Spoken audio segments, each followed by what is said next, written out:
नमस्कार दोस्तों, स्वागत है आप सभी का एक बार फिर से आपके अपने YouTube channel RPN 1 study point पर। जी दोस्तों, आज की जो क्लास है बहुत ही धमाकेदार रहने वाली है। किसी तकनीकी कारणों से जो आपकी रीजनिंग और जो टीचिंग एप्टीट्यूड की जो क्लास रहने वाली थी वो नहीं हो पाएगी, लेकिन दोस्तों आज की जो क्लास है बहुत ही मैराथन क्लास रहने वाली है। इस क्लास में अपन बात करने वाले हैं टॉप 100 प्रश्नों के बारे में, जो कि आपके हैं दोस्तों जीके और हिंदी के। जी दोस्तों, आपके लिए जो मेन जो दो सब्जेक्ट है उनके अपन 100 प्रश्न करने वाले हैं एकदम पीटीटी के पैटर्न के आधार पर। जी दोस्तों, इसमें सभी जो आपके टॉपिक है वो कवर होने वाले हैं। चाहे आपका राजस्थान जीके का पोर्शन हो, राजस्थान जीके में आप देखेंगे history, polity, geography, art and culture, ये चारों टाइप के आपको प्रश्न देखने को मिलेंगे। साथ ही साथ इंडिया जीके का भी आपको देखने पड़ेंगे कि आपको history, polity, art and culture, साथ साथ में करंट अफेयर भी आपको देखने को मिलेगा। जी दोस्तों, तो बहुत ही धमाकेदार आज की क्लास होने वाली है, तो जल्दी से इस वीडियो को अपने सभी साथियों के साथ शेयर कर दीजिए और जुड़ जाइए। फटाफट आपको आंसर करके देना है दोस्तों। पहला जो प्रश्न है वो आपके करंट अफेयर से रहने वाला है। बहुत ही अच्छा प्रश्न है दोस्तों। राजस्थान धरोहर प्राधिकरण के रणबांकुरों, महापुरुषों, संत महात्माओं आदि पर बनाए जा रहे पनोरमा पर केंद्रित किस पुस्तक का विमोचन किया जाएगा? जी दोस्तों, आपको बताना है ऐसी कौन सी पुस्तक है जिसका विमोचन किया जाएगा जो आपके राजस्थान के रणबांकुरों, महापुरुषों, संत महात्माओं आदि के पनोरमा पर केंद्रित है। ऑप्शन आपके सामने है। करंट का प्रश्न है दोस्तों और बहुत ही इंपॉर्टेंट प्रश्न है ना। करंट अफेयर आपकी जो परीक्षा है उसमें, चाहे कोई भी परीक्षा दे लो, उसमें सभी में जो बहुत ही महत्वपूर्ण भूमिका निभाती है करंट अफेयर। ऑप्शन आपके सामने है, जल्दी से बताना है। आपनो राजस्थान आपनी धरोहर, आपनो गौरव, आपनो इतिहास आपनी संस्कृति, या फिर आपनो राजस्थान आपनो रणबांकुरो। जल्दी से बताना है दोस्तों कौन सा ऐसा पुस्तक है जिसमें ये संबंधित है दोस्तों। अच्छा प्रश्न है दोस्तों, बहुत ही महत्वपूर्ण प्रश्न है ये। चलिए जी दोस्तों, याद रखना है इसका जो सही उत्तर है वो है आपनी धरोहर आपनो गौरव। ऑप्शन नंबर बी इसका सही उत्तर रहने वाला है। करंट अफेयर का बहुत ही महत्वपूर्ण प्रश्न है। जल्दी से दोस्तों वीडियो को एक बार शेयर कर दीजिए अपने सभी ग्रुप, सभी सोशल मीडिया प्लेटफॉर्म के ऊपर, क्योंकि आज की जो क्लास है दोस्तों बहुत ही महत्वपूर्ण रहने वाली है।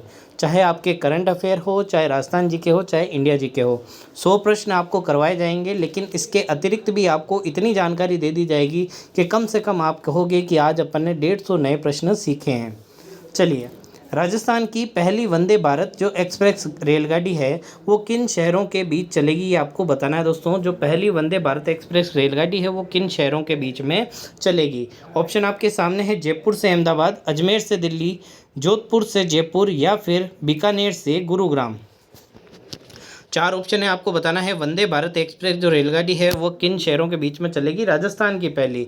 अब देखो दोस्तों, ये जो प्रश्न है करंट में, क्योंकि अपने इंडिया जीके का करंट भी पूछ सकते हैं, तो पूछा जा सकता है दोस्तों कि वंदे भारत जो एक्सप्रेस है वो पहली रेलगाड़ी कहाँ से कहाँ तक चली। तो दोस्तों याद रखनी है, वाराणसी से पहली जो आपकी वंदे भारत एक्सप्रेस है ना वो वाराणसी से चालू होकर कहाँ तक गई थी, दिल्ली तक गई थी। ये आपको याद रखना है। पहली जो वंदे भारत ट्रेन है वो भारत में कहाँ चली थी, वाराणसी से दिल्ली। ठीक है, हालांकि दूसरी भी पूछ सकते हैं, तो दूसरी जो ट्रेन थी उसको आपको याद रखना है। पहली जो थी वाराणसी से दिल्ली, और दूसरी आपको याद रखना है दिल्ली से कटरा। कहाँ पर? कटरा। कटरा कहाँ पर है? आपके जम्मू कश्मीर में है। जो आपके वैष्णो देवी धाम घूमने जाते हैं वहाँ तक आपके दूसरी आपके वंदे भारत ट्रेन जो कि भारत में चली है। और दोस्तों, क्योंकि राजस्थान जीके के आधार पर भी प्रश्न पूछा जा सकता है, तो आपको याद रखना है राजस्थान की जो पहली वंदे भारत ट्रेन है वो है आपके अजमेर से दिल्ली। Option number B. चलिए जी दोस्तों, जल्दी से वीडियो को शेयर कर दीजिए एक बार, क्योंकि आपकी संख्या बहुत ही कम बनी हुई है और लास्ट में आपको बताने हैं कि आपने कितने प्रश्नों के उत्तर सही दिए हैं। ठीक है, हाल ही में हरिदेव जोशी क्रिकेट स्टेडियम का उद्घाटन किस स्थान पर किया गया है? आपको बताना है हरिदेव जोशी क्रिकेट स्टेडियम का उद्घाटन कहाँ हुआ है। ऑप्शन आपके सामने है, बांसवाड़ा, जालोर, भीलवाड़ा और जोधपुर। जी दोस्तों, जल्दी से बताना है। चलिए, याद रखना है दोस्तों, हरिदेव जोशी क्रिकेट स्टेडियम आपके बांसवाड़ा में खोला गया है, ये आपको याद रखना है। साथ ही साथ क्रिकेट स्टेडियम से एक प्रश्न और पूछा जा सकता है कि विश्व का कितने नंबर का सबसे बड़ा स्टेडियम जयपुर में बन रहा है, तो आपको याद रखना है विश्व का सबसे बड़ा जो क्रिकेट स्टेडियम है वो है आपका नरेंद्र मोदी स्टेडियम, जो कि आपके अहमदाबाद में है।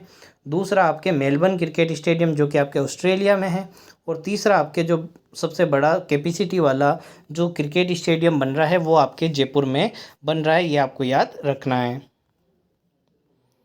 अगला आपका प्रश्न है, फेमिना मिस इंडिया 2023 कौन बनी है? ऑप्शन आपके सामने है, बहुत ही इंपॉर्टेंट प्रश्न है दोस्तों। फेमिना मिस इंडिया कौन बनी है? श्रेया पूजा, नम्रता जोशीपुरा, नंदिनी गुप्ता या फिर थोना ओजम स्ट्रेला लुनावा। ठीक है, ये लुनावा है, लुवांगा लिख दिया गया है। चलिए याद रखना है दोस्तों, फेमिना मिस इंडिया 2023 जो बनी है उनका नाम है Nandini Gupta. Option number C.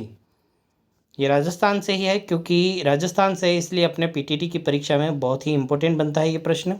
अगला प्रश्न है दोस्तों, राजस्थान पशुपालन विभाग एवं जीव जंतु कल्याण बोर्ड द्वारा सर्वोदय दिवस कब मनाया गया, आपको बताना है दोस्तों। देखिए, पहली बार ये कोई जब दिवस बनाया जाता है तो किसी भी परीक्षा के लिए, आगामी परीक्षाओं के लिए ये बहुत ही महत्वपूर्ण बन जाता है। और किस विभाग ने बनाया है ये भी बहुत इंपॉर्टेंट है, याद रखना है आपको। राजस्थान पशुपालन विभाग और जीव जंतु कल्याण बोर्ड द्वारा ये दिवस बनाया गया है। जी दोस्तों, आपको कम से कम 10 प्रश्न करंट के देखने को मिलेंगे, सभी आपको लेवल वाइज आप देखेंगे कि सभी सब्जेक्ट आपके कवर होते चलेंगे, आपको शुरू से लेकर एंड तक बने रहना है। जी दोस्तों, बात करें इसके कि आपको जो सर्वोदय दिवस है वो कब बनाया गया है, तो दोस्तों याद रखना है 30 जनवरी को। कब बनाया गया है? 30 जनवरी को मनाया गया है। चलिए अगला प्रश्न है दोस्तों, राजस्थान के किस शहर में विज्ञान केंद्र और तारामंडल का निर्माण किया जाएगा? जल्दी से बताना है दोस्तों, राजस्थान का, ये राजस्थान है, ठीक है, राजस्थान का कौन सा ऐसा शहर है जिसमें विज्ञान केंद्र और तारामंडल का जो निर्माण है वो किया जा रहा है? जोधपुर, कोटा, जयपुर और भीलवाड़ा। अभी हालांकि आप जानते हैं जयपुर में तो तारामंडल स्थित है ही है, लेकिन दोस्तों एक और सिटी है जहां पर विज्ञान केंद्र और तारामंडल बन रहा है, तो वो है आपके कोटा। ठीक है, हाल ही में पूछा जाए कि अभी किस में बनाया जा रहा है, तो आपको याद रखना कोटा में, और पहले से किस में स्थित है दोस्तों? जयपुर में स्थित है। अगला प्रश्न है दोस्तों, हाल ही में जो कि फरवरी 2023 के अनुसार आपको बताना है, राजस्थान उच्च न्यायालय का कार्यवाहक मुख्य न्यायाधीश किसे चुना गया है? कार्यवाही मुख्य न्यायाधीश किसे चुना गया है ये आपको बताना है। ऑप्शन आपके सामने है, न्यायमूर्ति पंकज मिश्रा, न्यायमूर्ति पंकज श्रीवास्तव, न्यायमूर्ति मनिंद्र मोहन श्रीवास्तव या फिर न्यायमूर्ति मनोज मिश्रा। देखिए, पूछा गया है राजस्थान उच्च न्यायालय का कार्यवाहक मुख्य न्यायाधीश कौन किसे चुना गया है, तो आपको याद रखना है न्यायमूर्ति मनिंद्र मोहन श्रीवास्तव, इसका सही उत्तर हो जाएगा ऑप्शन नंबर सी। अगला प्रश्न है दोस्तों, हाल ही में किस राज्य ने अपने बजट में एक बार निर्धारित रजिस्ट्रेशन फीस लेने के बाद सभी जो परीक्षा रहने वाली है उसको निःशुल्क कराने की योजना प्रस्तुत की है? आप सभी जानते हैं बहुत ही अच्छी ये आपकी योजना रहने वाली है, लेकिन दोस्तों अगर अच्छी अच्छी भर्तियां आगामी समय में आपको देखने को मिलती है तो ये आपके लिए बहुत ही लाभदायक खुशखबरी है दोस्तों, कि आपको सिर्फ एक बार फॉर्म की फ़ीस भरनी है और आगामी जितने भी फॉर्म होंगे वो उनकी फ़ीस आपको नहीं भरनी पड़ेगी। ठीक है, एक बार प्रतियोगी परीक्षा की आप फीस भरिए और सभी प्रतियोगी परीक्षाएं आप निःशुल्क दीजिए। तो ये जो योजना है वो आपके राजस्थान सरकार द्वारा चलाई जा रही है। इसके अलावा भी आपने अभी देखा होगा कि हाल ही में जो राहत बचाओ है ना, महंगाई से राहत का जो कैंप है वो चल रहा है, उसके अंदर जो आपके जिनको उज्ज्वला योजना के तहत जो गैस का सिलेंडर मिला है, उनको जो गैस सिलेंडर है मात्र 500 रुपये में प्रोवाइड करवाने की भी योजना राजस्थान सरकार द्वारा चलाई जा रही है। साथ ही साथ दोस्तों फूड पैकेट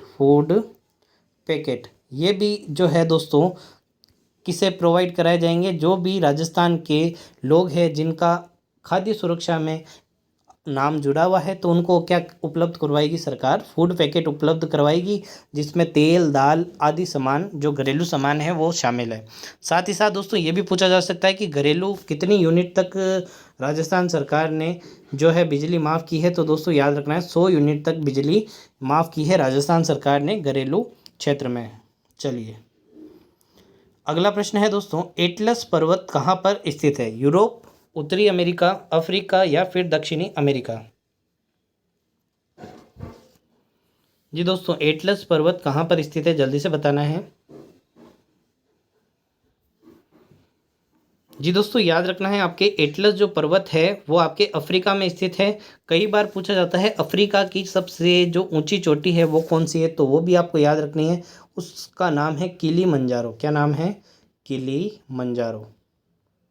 एशिया की सबसे ऊंची चोटी कौन सी है? जैसे माउंट एवरेस्ट है ना, वैसे ही अफ्रीका की सबसे ऊंची चोटी कौन सी है? तो किलीमंजारो। विश्व की सबसे ऊंची कौन सी है? तो माउंट एवरेस्ट है। ठीक है, जो आपके एशिया में नेपाल देश के अंदर आती है। नेपाल में उसे किस नाम से जानते हैं ये आपको कमेंट करके बताना है। ठीक है, चलिए।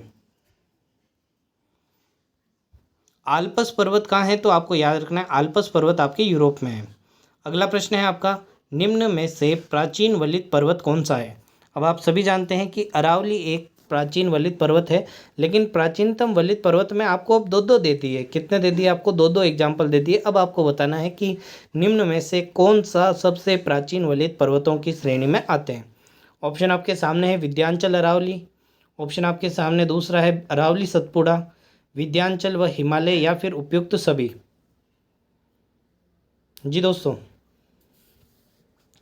चलिए याद रखना है दोस्तों, जो आपके हिमालय है ना वो तो नवीनतम पर्वत है। कैसा पर्वत है? नवीनतम पर्वत है। और सतपुड़ा से यदि अगर प्राचीन पर्वत के बारे में अपन बात करें तो वो है आपका विंध्याचल। कौन सा है? विंध्याचल। तो इसका जो सही उत्तर है वो कौन सा हो जाएगा? विंध्याचल और अरावली। सबसे प्राचीन कौन सी है? अरावली। उससे नवीन और दूसरे नंबर पर सबसे प्राचीन कौन सी है? तो आपको याद रखना है वो है आपका विंध्याचल। ऑप्शन नंबर ए आपका सही उत्तर हो जाएगा। अगला प्रश्न है दोस्तों, ग्रियसिन ने बागड़ में बोले जाने वाली बोली को क्या कहा है? आपको बताना है। गुजराती, मेवाड़ी, मालवी, या फिर भीली। जो बागड़ क्षेत्र होता है वो भी आपको याद रखना है। बागड़ किसे कहते हैं? डूंगरपुर बांसवाड़ा को कहते हैं। डूंगरपुर बांसवाड़ा का जो क्षेत्र आता है उसे बागड़ कहा जाता है। और कांठल किसे कहते हैं? तो आपको कांठल भी कई बार पूछा जाता है। तो कांठल आपको कहते हैं, याद रखना है, प्रतापगढ़ को। किसे कहते हैं? प्रतापगढ़ के आसपास का जो क्षेत्र है उसे कांठल कहा जाता है। ठीक है, चलिए। तो दोस्तों याद रखना है, जो ग्रियर्सन ने बागड़ की जो बोली है उसे क्या नाम दिया है? भीली बोली बोला जाता है। Option number D. अगला प्रश्न है आपका, निम्न में से कौन सा आभूषण कान में पहना जाता है? बहुत ही इंपॉर्टेंट प्रश्न है। पहला है टीका, दूसरा है बुली, तीसरा है टोटी, और चौथा है आपका रिमजोल। कान में कौन सा आभूषण पहना जाता है? राजस्थान आर्ट एंड कल्चर का बहुत ही महत्वपूर्ण प्रश्न है, परीक्षा में पूछा जा चुका है। याद रखना है, जो आपके टोंटी होती है वो कहाँ पहनी जाती है? कान में पहनी जाती है। टीका कहाँ पर पहना जाता है? सिर पर पहना जाता है। और ये जो रिमजोल है ये बहुत ही इंपॉर्टेंट है, ये आपको कमेंट करके बताना है कि रिमजोल शरीर के किस अंग पर पहना जाने वाला आभूषण है। चलिए, अगला प्रश्न है आपका, 1857 के जो विरोध के प्रति मेवाड़ के महाराणा की क्या नीति थी? जल्दी से बताना है दोस्तों। 1857 की जो क्रांति हुई थी उसमें मेवाड़ के जो महाराणा थे उन्होंने क्या भूमिका निभाई थी? क्या वे विरोधियों का सहयोग किया उन्होंने, या फिर अंग्रेज़ों का सहयोग किया, या फिर उन्होंने उदासीनता दिखाई? ना अंग्रेज़ों का सहयोग किया, ना विरोधियों का सहयोग किया, और या फिर उपयुक्त में से कोई नहीं। 3-4 ऑप्शन आपके सामने हैं, 3 में से बताना है 3 में से क्या रहने वाला है। क्योंकि उपयुक्त में से तो कोई नहीं कैसे होगा? क्योंकि कोई ना कोई तो नीति रही होगी, या तो अंग्रेजों के साथ रहे होंगे, या क्रांतिकारियों के साथ रहे होंगे, या फिर वो दोनों के साथ नहीं रहे होंगे, है ना। तो दोस्तों याद रखना है, जो मेवाड़ के महाराणा थे, अधिकतर जो राजा महाराजा थे ना दोस्तों 1857 की क्रांति के समय, वो किसके साथ में थे? अंग्रेजों के साथ में थे। ऑप्शन नंबर बी इसका सही उत्तर रहने वाला है। चलिए, अगला है दोस्तों, बहुत ही इंपॉर्टेंट प्रश्न है, वंश भास्कर के लेखक कौन है? चंद्रबरदाई, जगजीवन, जयचंद सूरी, या फिर सूर्यमल मिश्रण। जी दोस्तों, किसी कारणों से आपकी रीजनिंग और जो टीचिंग एप्टीट्यूड की जो क्लास है वो नहीं हो पाएगी, तो आज की जो क्लास है महा मैराथन रहने वाला है। इसमें अपन जीके और हिंदी के एग्जाम बेस्ड क्वेश्चन अपन करने वाले हैं, और बहुत ही शानदार आज का सेशन रहने वाला है। करंट अफेयर के आपने देखा 8 से 9 प्रश्न करंट अफेयर के आए। विश्व जीके ज्योग्राफी में आपने प्रश्न देखे। आर्ट एंड कल्चर से आप प्रश्न देख रहे हैं। अब ये देखिए, इतिहास से प्रश्न पूछा गया है कि वंश भास्कर के लेखक कौन है? तो आपको याद रखना है, वंश भास्कर के लेखक है आपके सूर्यमल मिश्रण। Option number D. चंद्रबरदाई की एक किताब बहुत ही ज़्यादा दोस्तों याद रखने योग्य है और कई बार परीक्षा में पूछी जाती है। चंद्रबरदाई ने, एक तो आपको याद रखना है कि राजपूतों की उत्पत्ति के लिए यज्ञ का जो सिद्धांत है वो किसने दिया है आपको? अग्निकुंड का जो सिद्धांत है वो किसने दिया है? तो चंद्रबदाई द्वारा दिया गया है। चंद्रबदाई की जो एक किताब है उसको आपको ज़रूर याद रखना है, वो है आपके पृथ्वीराज रासो। पृथ्वीराज रासो, ये किताब आपको याद रखनी है। अब साथ ही साथ दोस्तों याद रखना है, पृथ्वीराज रासो तो किसकी है? चंद्रबदाई की। और पृथ्वीराज जो विजय है वो किसकी है? तो वो है आपके जयानक की। किसकी है? जयानक की है, ये भी आपको याद रखना है। वंश भास्कर किसकी है? तो सूर्यमल मिश्रण की है, ये आपको याद रखना है। सूर्यमल मिश्रण को राजस्थान के राज्य कवि के रूप में भी दर्जा दिया गया है, ये आपको याद रखना है। चलिए, राजस्थान से होकर जाने वाले सभी राष्ट्रीय राजमार्गों में कौन सा राजस्थान में सबसे लंबी दूरी का है? मतलब राजस्थान का सबसे लंबा जो नेशनल हाईवे है वो कौन सा है, ये आपसे पूछा है। NH8, NH11, NH14 या फिर नेशनल हाईवे नंबर 15? जी दोस्तों, अक्कड़ बक्कड़ बम्बे वो नहीं करना है ना? या फिर ऐसे नहीं करना 8, 10, 14, 15, सबसे बड़ा कौन है? 15, तो 15 इसका सही उत्तर हो जाएगा, है ना? हालांकि 15 ही जो है नेशनल हाईवे है ना, वो सबसे लंबा है। तो याद रखना है, नेशनल हाईवे नंबर जो 15 है वो इसका उत्तर रहने वाला है। ठीक है।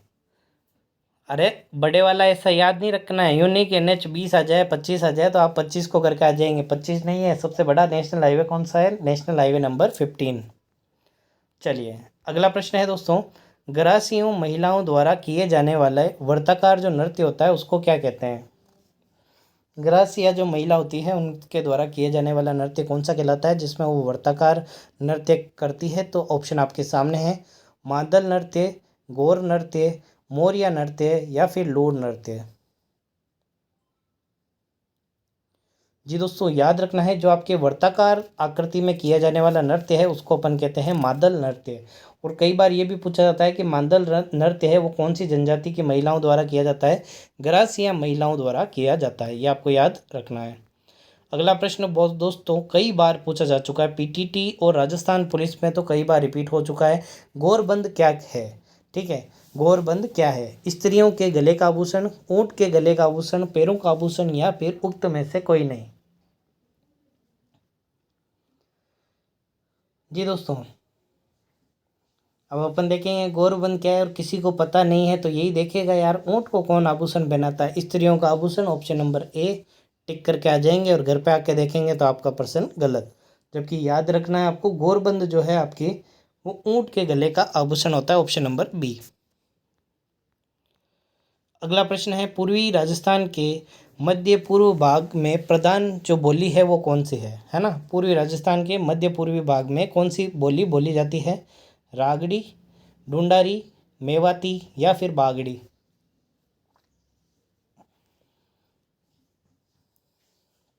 चलिए, याद रखना है आपको, ढूंढारी इसका सही उत्तर रहने वाला है, ऑप्शन नंबर बी।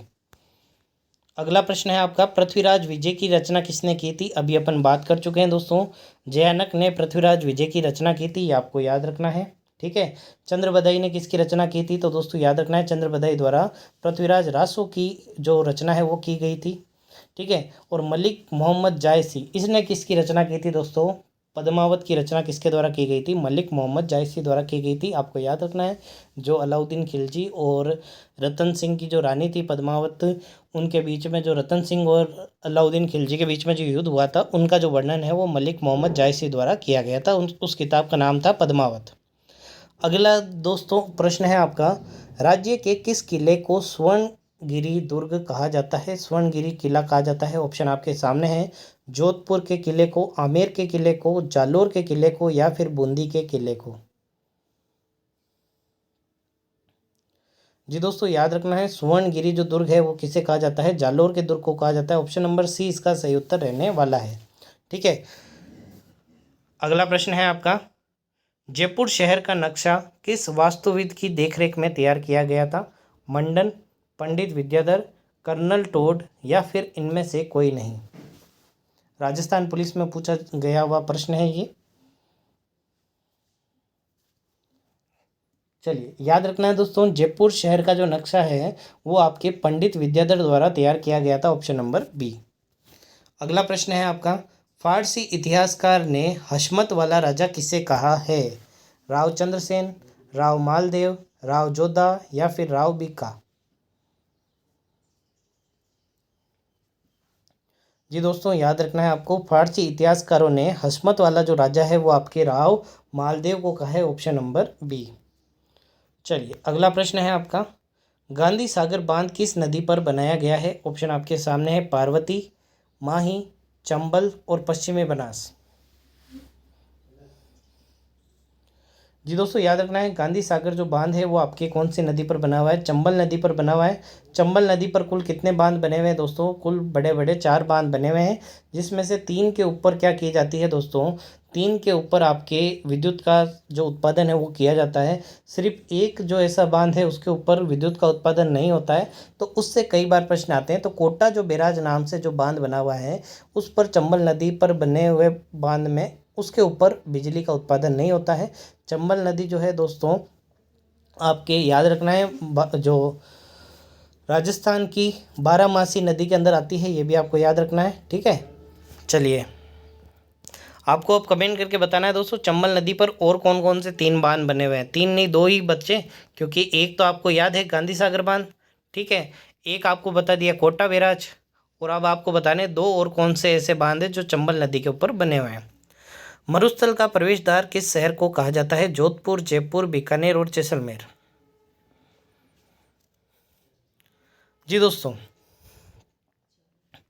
अब क्या होता है, अपन को इसके बारे में पता नहीं होता, तो अपन क्या मैप देखते हैं और अपन सोचते हैं यार इधर से मरुस्थल आता है, मरुस्थल का प्रवेश द्वार होगा जैसलमेर। लेकिन नहीं दोस्तों, उल्टा होना चाहिए कि ये जो पाकिस्तान का जो एरिया आता है वहाँ तो मरुस्थल है ही है, तो जैसलमेर का ये एरिया भी पूरा क्या हो जाता है आपका, जैसलमेर, बीकानेर, बाड़मेर और जो आपके जोधपुर वगैरह जो हिस्सा आता है, ये कई सारा हिस्सा इसका क्या आ जाता है, मरुस्थलीय भाग में आ जाता है। आपको देखना है कि आप जब पूर्व से पश्चिम में जाते हैं तब आपका जो रेगिस्तान का जो प्रवेश द्वार है वो किसे कहा जाता है? तो आपको याद रखना है, जोधपुर को कहा जाता है, ठीक है, ऑप्शन नंबर ए। अगला प्रश्न है आपका, सातुड़ी तीज का पर्व किस दिन मनाया जाता है? 4 ऑप्शन आपके सामने हैं, भाद्रपद की कृष्ण अष्टमी को, भाद्रपद की कृष्ण तृतीया को, चैत्र कृष्ण अष्टमी को, या फिर कार्तिक पूर्णिमा को। एकदम सरल प्रश्न है दोस्तों, ऑप्शन से तो बहुत ही सरल हो चुका है, क्योंकि पूछा है सातुड़ी तीज, तो बनाया कब जाएगा? तीज को या तृतीया को? पूर्णिमा को नहीं बनेगा, अष्टमी को नहीं बनेगा, अष्टमी को भी नहीं बनेगा, तो ऑप्शन नंबर बी इसका सही उत्तर हो जाएगा। याद रखना है, भाद्रपद कृष्ण तृतीया को सातुड़ी तीज का जो पर्व है वो मनाया जाता है। चलिए अगला प्रश्न है दोस्तों, मानसी वाक्कल नदी का उद्गम स्थल कौन सा है? फुलवारी की नाल अभ्यारण्य से, मध्य प्रदेश की विंध्याचल पहाड़ी से, गोगुंदा की पहाड़ी से, या फिर अरावली पर्वत श्रृंखला से। बहुत ही इंपॉर्टेंट है दोस्तों, मानसी वाकल जो नदी है उसका उद्गम कहाँ से होता है आपको याद रखना है, ये आपके गोगुंदा की पहाड़ियों से निकलती है, ऑप्शन नंबर सी इसका सही उत्तर हो जाएगा।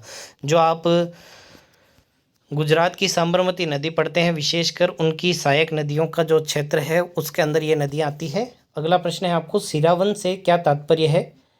ऑप्शन ए है आपका, ग्रामीण की वेशभूषा ढूंढाड़ क्षेत्र में, ऑप्शन नंबर बी है, ग्रामीण क्षेत्र में कृषकों का सुबह का भोजन, ऑप्शन नंबर सी है, ग्रामीण कृषकों का दोपहर का भोजन, या फिर इनमें से कोई नहीं। राजस्थान भाषा की जो शब्दावली है उससे कई सारे प्रश्न पूछे जाते हैं दोस्तों, कि इस शब्द को क्या कहा जाता है, इस शब्द से क्या तात्पर्य है। तो जो सिरावन है इससे तात्पर्य है दोस्तों, ग्रामीण क्षेत्र में जो कृषकों का सुबह का जो भोजन होता है उसे अपन क्या कहते हैं? सिरावन कहते हैं, ऑप्शन नंबर बी। अगला प्रश्न है दोस्तों, भील क्षेत्र में बाऊजी के नाम से किससे जाना जाता है? माणिक्यलाल वर्मा, मोतीलाल तेजावत, भोगीलाल पांड्या, या फिर उक्त में से कोई नहीं। बहुत ही महत्वपूर्ण प्रश्न है दोस्तों, बाऊजी के नाम से किससे जाना जाता है?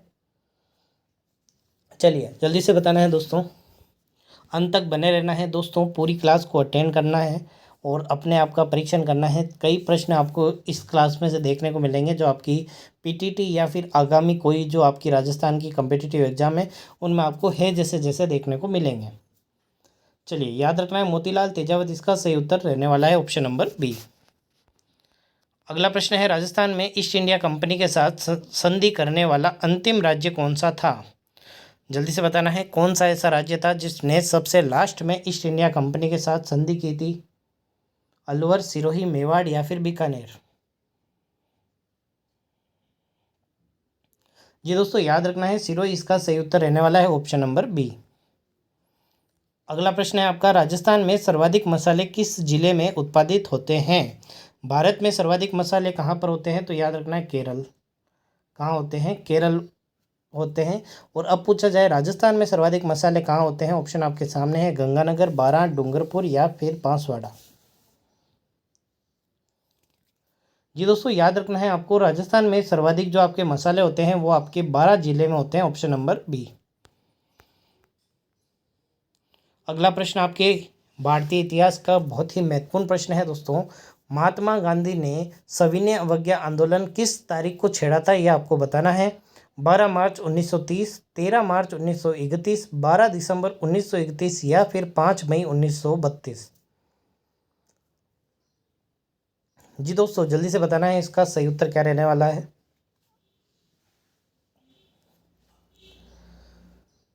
चलिए, याद रखना है दोस्तों, सविनय अवज्ञा आंदोलन किस आंदोलन के साथ में शुरू हुआ था? तो दांडी मार्च से। दांडी मार्च का जो संबंध है वो किससे है? सविनय अवज्ञा आंदोलन से है। ठीक है, अब ये जो तारीख है आपको याद रखनी है, 12 मार्च 1930 इसका सही उत्तर रहने वाला है। अगला प्रश्न है दोस्तों, महात्मा गांधी के राजनीतिक गुरु इनमें से कौन थे? महात्मा गांधी के जो राजनीतिक गुरु थे वो कौन थे? गोपाल कृष्ण गोखले, या फिर ऑप्शन नंबर बी है M G. Ranade, option number C है ए.ओ. ह्यूम, या फिर बाल गंगाधर तिलक। जी दोस्तों, चलिए याद रखना है दोस्तों, महात्मा गांधी के जो राजनीतिक गुरु थे उनका नाम था गोपाल कृष्ण गोखले। ऑप्शन नंबर ए।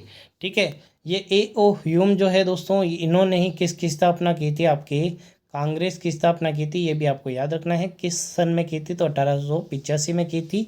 ये भी आपको याद रखना है। अगला प्रश्न आपका, गांधी जी का जो असहयोग आंदोलन है उसका प्रस्ताव पूर्ण बहुमत से 1920 में स्वीकृत हुआ था। ये आपको बता दिया कि 1920 में आपके गांधी जी का जो असहयोग आंदोलन है वो पूर्ण रूप से स्वीकृत हुआ था कि भाई असहयोग आंदोलन चलाया जाएगा। ठीक है, अब आपको बताना है वो कौन सा अधिवेशन था जिसमें इसको पूर्ण जो बहुमत है वो मिला।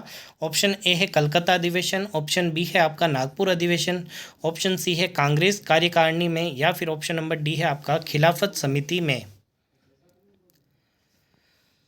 जी दोस्तों, चलिए याद रखना है दोस्तों, असहयोग आंदोलन कब हुआ? जब आप याद रख सकते हैं नागपुर अधिवेशन में असहयोग, किसी की कोई भी किसी की सहायता नहीं कर सकता। यदि किसी को क्या काट जाए, नाक काट जाए, सांप काट जाए, तो उससे कोई भी सहायता नहीं कर सकता, असहयोगी हो जाएगा। ठीक है, तो असहयोग आंदोलन का प्रस्ताव कौन से अधिवेशन में पारित हुआ? तो नागपुर अधिवेशन में। ये भी आपको याद रखना है।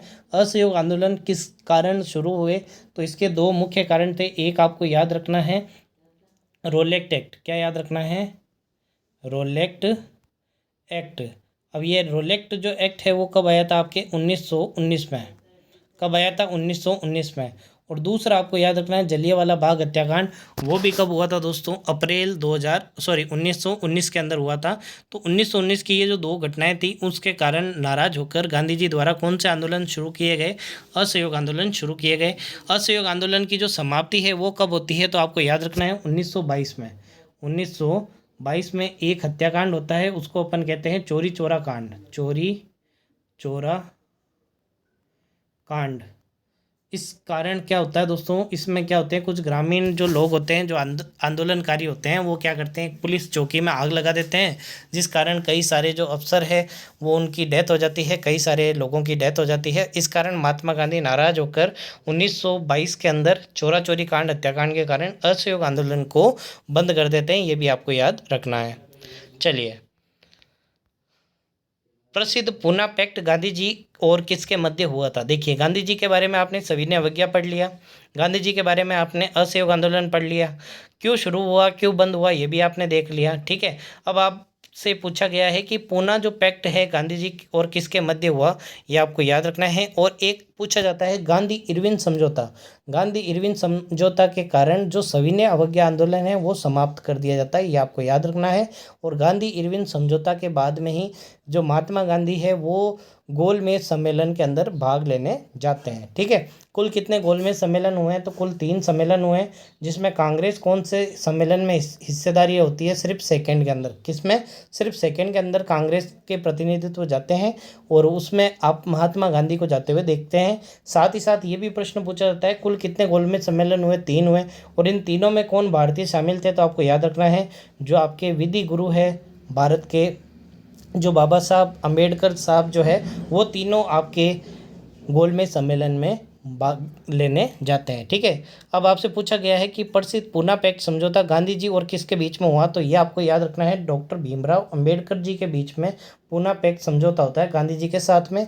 और कहाँ होता है, तो ये भी आपसे पूछा जाता है, ये होता है आपके पूना की एक जेल है, उसका नाम है यरवदा जेल। कौन सी जेल है दोस्तों, यरवदा जेल।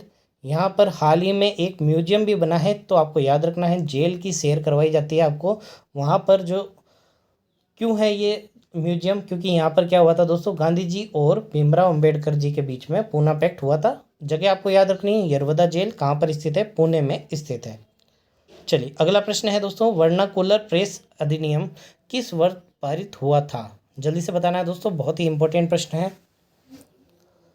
चलिए गांधी जी से रिलेटेड एक प्रश्न और आता है दोस्तों कि गांधी जी ने अपना प्रथम सत्याग्रह जो भारत में था वो कौन सा था, आपको बताना है। तो दोस्तों उसका जो उत्तर होगा वो होगा आपके चंपारण। कौन सा होगा, चंपारण, बिहार में नील की जो खेती थी उसके विरुद्ध किया था। ठीक है, चलिए वर्नाकुलर जो प्रेस एक्ट जो था दोस्तों वो आया था आपके 1878 में। ऑप्शन नंबर जो बी है इसका सही उत्तर रहने वाला है, ऑप्शन नंबर बी। अगला प्रश्न है दोस्तों, भारत के संविधान के किस अनुच्छेद के अंतर्गत अस्पृश्यता का जो अंत होता है उसकी समाप्ति की गई है, आपको बताना है। ऑप्शन नंबर ए है आपका अनुच्छेद नंबर 16, 17, 18 या फिर 19। जी दोस्तों जल्दी से बताना है। जी दोस्तों बात करें अस्पृश्यता के अंत के बारे में, तो ये आपको एक मौलिक अधिकार दिया गया है। ठीक है, मौलिक अधिकार संविधान के भाग नंबर 3 में वर्णित है। और इसमें जो पहला जो आपका मौलिक अधिकार है वो है समानता का अधिकार। पहला कौन सा है, समानता का अधिकार। ठीक है, और ये कहाँ से कहाँ तक है, तो 14 से लेकर 18 अनुच्छेद तक इसका वर्णन किया गया है। तो अनुच्छेद 14 से 18 तक आपको याद करने के लिए आपको याद रखना है, वी बे लो की अस्पृश्यता, ठीक है, शॉर्ट में लिख दिया, का अंत, है ना। तो वी से आपको याद रखना है अनुच्छेद नंबर 14 जो है वो है आपका विधि के सम्मुख सभी समान हैं। ठीक है, अनुच्छेद नंबर 15 में भेद से आपको याद रखना है, किसी के साथ भी भेदभाव नहीं किया जाएगा लोक नियोजन में। ठीक है, ये जो अगला है लोक नियोजन वाला वो आपको याद रखना है, 14, 15, 16 नंबर पर है। और जो अस्पृश्यता है वो आपके आती है अनुच्छेद नंबर 17 में, ये आपको याद रखना है। और उपाधियों का जो अंत है वो आता है आपके अनुच्छेद नंबर 18 में।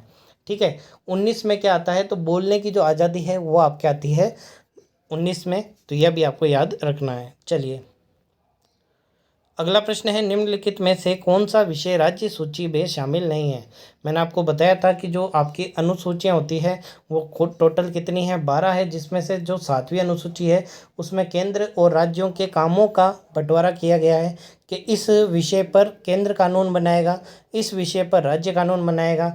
तो 7वीं अनुसूची में जो 3 कुल मिला के कितने भाग किए गए हैं, उसके 3 भाग किए गए। कितने भाग किए गए हैं, 3 भाग किए गए हैं। एक ऐसा भाग है जिस पर सिर्फ केंद्र सरकार कानून बनाती है, ठीक है, उसको केंद्र सूची कहते हैं। एक है आपकी राज्य सूची और एक है आपकी समवर्ती सूची। समवर्ती सूची में वह विषय आते हैं जिसमें आप राज्य सरकार भी कानून बना सकती है और केंद्र सरकार भी कानून बना सकती है। तो बात करें राज्य सूची में शामिल नहीं है तो वो है आपके शिक्षा। कौन सी है, शिक्षा। शिक्षा कौन सी सूची में आती है, तो समवर्ती सूची में आती है, ये आपको याद रखनी है। शिक्षा का ऊपर जो कानून है वो राज्य सरकार भी बना सकती है और केंद्र सरकार भी बना सकती है। तभी आप देखते हैं कि राज्य सरकार की भी सरकारी स्कूल होती है और सीबीएसई जो बोर्ड की जो केंद्रीय बोर्ड की जो स्कूलें हैं वो आपके केंद्र सरकार द्वारा भी चलाई जाती है। तो दोनों तरीके की स्कूलें आप देख सकते हैं। ठीक है, तो ये जो है समवर्ती सूची का विषय है। अगला है आपका प्राकृतिक न्याय की जो अवधारणा है भारतीय संविधान के किस अनुच्छेद में आपको देखने को मिलती है। अनुच्छेद नंबर 14, 16, 19 या फिर 21।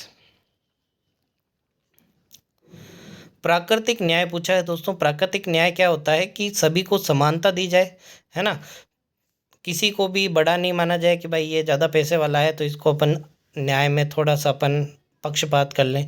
प्राकृतिक न्याय का मतलब है विधि के समक्ष सभी समान है। इसका मतलब है ये अनुच्छेद आपका रहने वाला है अनुच्छेद नंबर 14, ये आपको याद रखना है। चलिए इतिहास के प्रश्न देखे, पॉलिटी के प्रश्न देखे, ज्योग्राफी के प्रश्न देखे आपने। अब पूछा है आपसे, देखिए नर्मदा नदी का उद्गम किस स्थल से है। आपको प्रश्न अच्छे लग रहे हैं तो वीडियो को लाइक करना है और कमेंट करके ज़रूर बताना है आपको क्लास कैसी लग रही है दोस्तों, और वीडियो में अंत तक जरूर बने रहना है, ठीक है। नर्मदा जो नदी है उसका उद्गम कहाँ से होता है दोस्तों? अमरकंटक की पहाड़ियाँ, सतपुड़ा, पंचमढ़ी या फिर चित्रकूट। चलिए याद रखना है दोस्तों, नर्मदा नदी का जो उद्गम है वो मध्य प्रदेश की अमरकंटक की पहाड़ियों से होता है, ऑप्शन नंबर ए। अगला आपका जो प्रश्न है दोस्तों बहुत ही इंपॉर्टेंट है। निम्न में से कौन सी ऐसी नदी है जो कि मुहाना अर्थात एस्चुरी का निर्माण करती है। अब ये एस्चुरी होता क्या है दोस्तों? देखिए नदी जो होती है ना वो अंतिम रूप से समुद्र में जाके मिल जाती है। कई सारी जो बड़ी नदियाँ होती है वो अंतिम रूप से जो अपना जल है वो कहाँ पर पहुँचाती है? समुद्र में पहुँचाती है।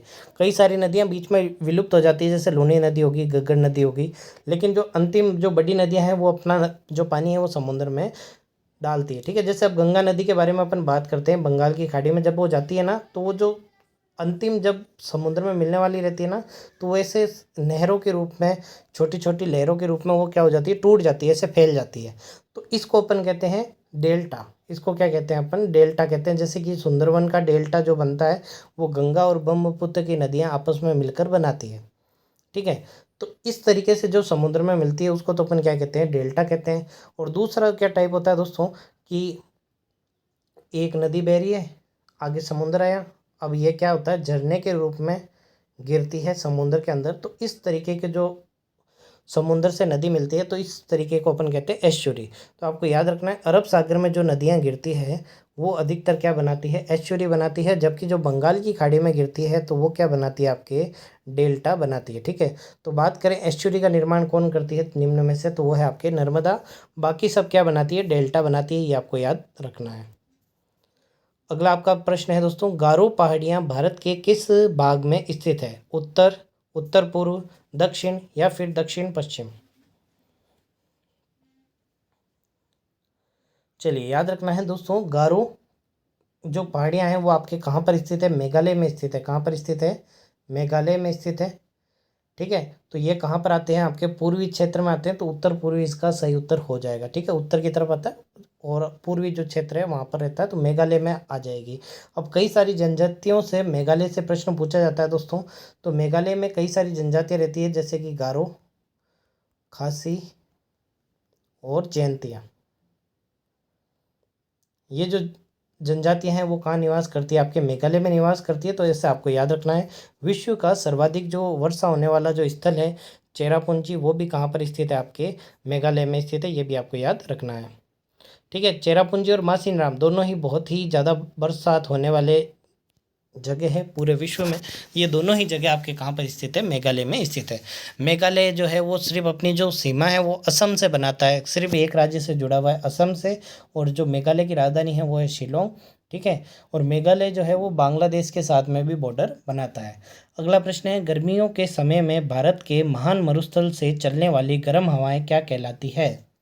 ये आपके राजस्थान जीके में भी इम्पोर्टेंट प्रश्न बनता है और भारत के जीके में भी बहुत इंपॉर्टेंट प्रश्न बनता है। लू, खेजड़ी, सुखोवे या फिर कारबुरान। सभी जानते हैं इसका जो सही उत्तर रहने वाला है वो है आपका ऑप्शन नंबर ए, लू। अगला आपका महत्वपूर्ण प्रश्न है दोस्तों, निम्नलिखित में से कौन उत्तर भारत में स्थित एक पहाड़ी नहीं है? उत्तर भारत की पहाड़ी कौन सी नहीं है? तो अभी मैंने आपको बताया था, उत्तर पूर्वी भाग में गारो, खासी, जयंतियाँ, ये तीनों पहाड़ियाँ जो है वो मेघालय में स्थित है, ठीक है। और ये जो है एक जनजातियाँ भी है। तो आपको याद रखना है जो महेंद्रगिरी जो है ये आपको याद रखना है, ये आपके दक्षिण भारत में स्थित एक पहाड़ी है, ठीक है। चलिए अगला प्रश्न है आपका, भारत की सबसे ऊंची पर्वत चोटी कौन सी है?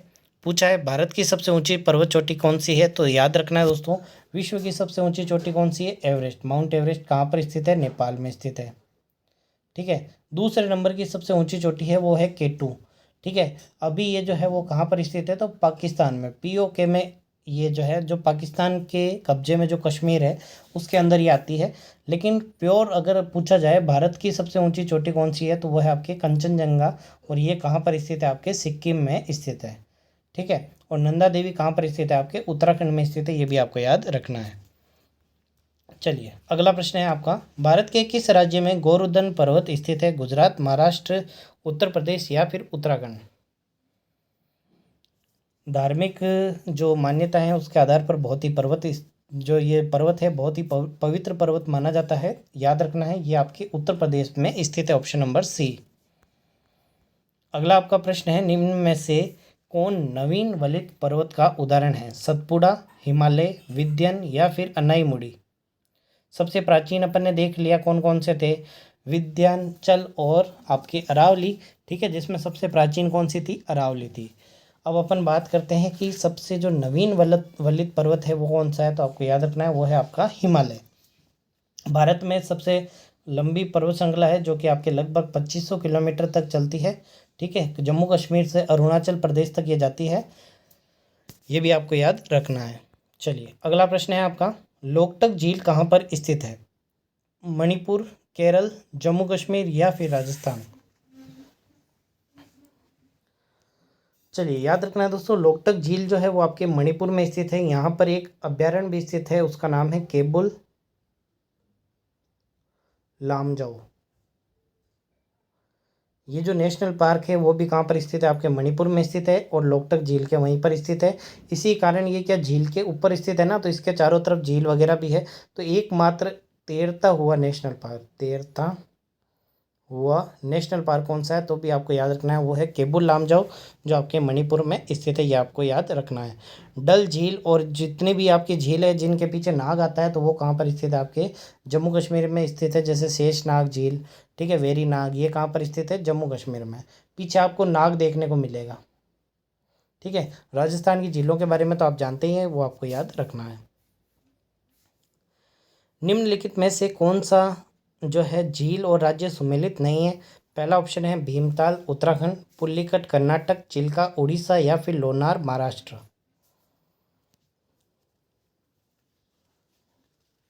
जी दोस्तों याद रखना है, भीमताल उत्तराखंड में, बिल्कुल सही बात है। चिल्का झील उड़ीसा में है, ये भी याद रखना है। लोनार झील महाराष्ट्र में, ये भी याद रखना है। उल्का पिंड के गिरने से कौन सी झील का निर्माण हुआ है? तो लोनार झील का। सबसे बड़ी जो खारे पानी की झील है वो है चिल्का झील। पुल्लिकट झील जो है वो आपके केरल में स्थित है। कहाँ पर स्थित है? केरल में स्थित है, कर्नाटक में स्थित नहीं है, तो यही इसका उत्तर हो जाएगा। अगला आपका प्रश्न है, इब्राहिम लोदी की जो मृत्यु है किस वर्ष हुई थी? 1526, 1528, 1524 या फिर 1514। चलिए याद रखना है, इब्राहिम लोदी कौन था दोस्तों? इब्राहिम लोदी और एक बाबर, इनके बीच में एक युद्ध होता है। कौन सा युद्ध होता है? पानीपत का प्रथम युद्ध 1526 में, जिसमें बाबर जीतता है और इब्राहिम लोदी हार जाता है और उसी युद्ध में ये मारा जाता है। तो ऑप्शन नंबर ए इसका सही उत्तर होने वाला है। अगला प्रश्न है, महात्मा बुद्ध का जन्म लुम्बिनी वन में हुआ था, जो कि कहाँ पर स्थित है? ऑप्शन आपके सामने है, नेपाल के तराई में, गया में, पीपर हवा में या फिर सारनाथ में। चलिए याद रखना है, महात्मा बुद्ध का जो जन्म है वो लुम्बिनी में हुआ था, ये आपके नेपाल में स्थित है। कहाँ पर स्थित है? नेपाल में स्थित है, ये आपको याद रखना है। चलिए तो अभी अपन ने 50 प्रश्न जीके के बहुत ही महत्वपूर्ण प्रश्न किए, जिसमें आपने देखा होगा करंट अफेयर के प्रश्न, साथ ही साथ इंडिया जीके, राजस्थान जीके के सभी पोर्शनों को कवर करके ये मॉडल पेपर अपन ने अटेंड किया है। अब आपको बताना है 50 में से कितने प्रश्न आपके हुए हैं। अब अपन बात करते हैं सामान्य हिंदी के बहुत ही महत्वपूर्ण प्रश्नोत्तरी के बारे में, ठीक है। हिंदी के भी अपन 50 प्रश्न करने वाले हैं, जल्दी जल्दी आपको बताना है क्या इसका सही उत्तर रहने वाला है। पहला जो प्रश्न है आपका वो है, सगुण का विलोम शब्द कौन सा है? अवगुण, अगुण, दुर्गुण या फिर निर्गुण।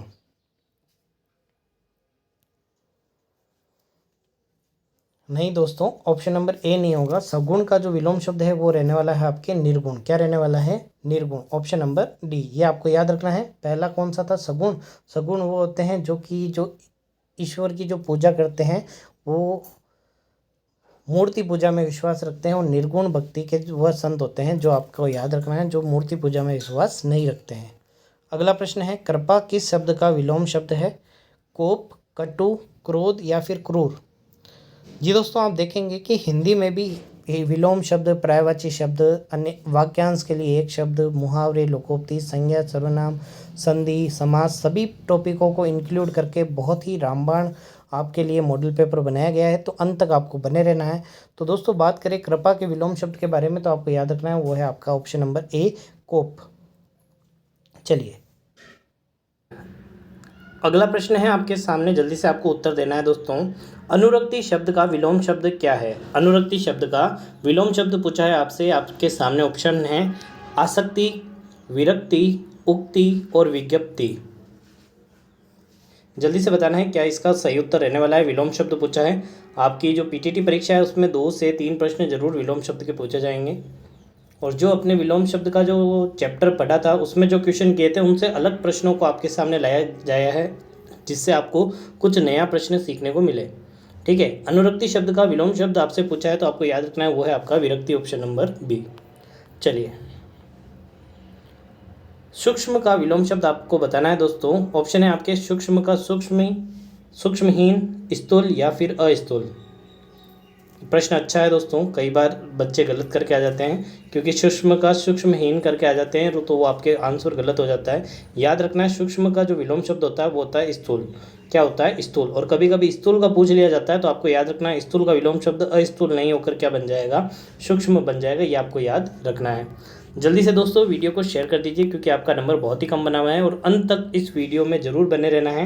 ठीक है, 50 प्रश्न अपन ने जीके के बहुत ही इंपॉर्टेंट प्रश्नों के बारे में चर्चा कर ली है। अब अपन हिंदी के 50 प्रश्न करने वाले हैं, जो कि आपकी परीक्षा में बहुत ही महत्वपूर्ण रहने वाले हैं। चलिए, सुस्ती का विलोम शब्द आपसे पूछा है। तंदुरुस्ती, चुस्ती, ताजगी या फिर सुस्ती विहीन। अच्छा प्रश्न है, इंपॉर्टेंट प्रश्न है ये भी, क्योंकि पहला ही ऑप्शन सुस्ती देखते हैं, फिर अपन देखते हैं तंदुरुस्ती और इसको अपन टिक करके आ जाते हैं। जबकि आपको याद रखना है सुस्ती का जो विलोम शब्द है वो होता है चुस्ती। ठीक है, ये आपको याद रखना है, ऑप्शन नंबर बी। ग्रह के लिए पर्यायवाची नहीं है। अभी अपन ने विलोम शब्द देखे, पर्यायवाची के प्रश्न कहा है आपको। सभी जो टॉपिक रहने वाले हैं आपके हिंदी में, उन सभी के इंपॉर्टेंट प्रश्न आपके सामने लाए जा रहे हैं दोस्तों, और आपको ऐसा ही मॉडल पेपर बोर्ड में देखने को मिलने वाला है पीटीटी की परीक्षा में।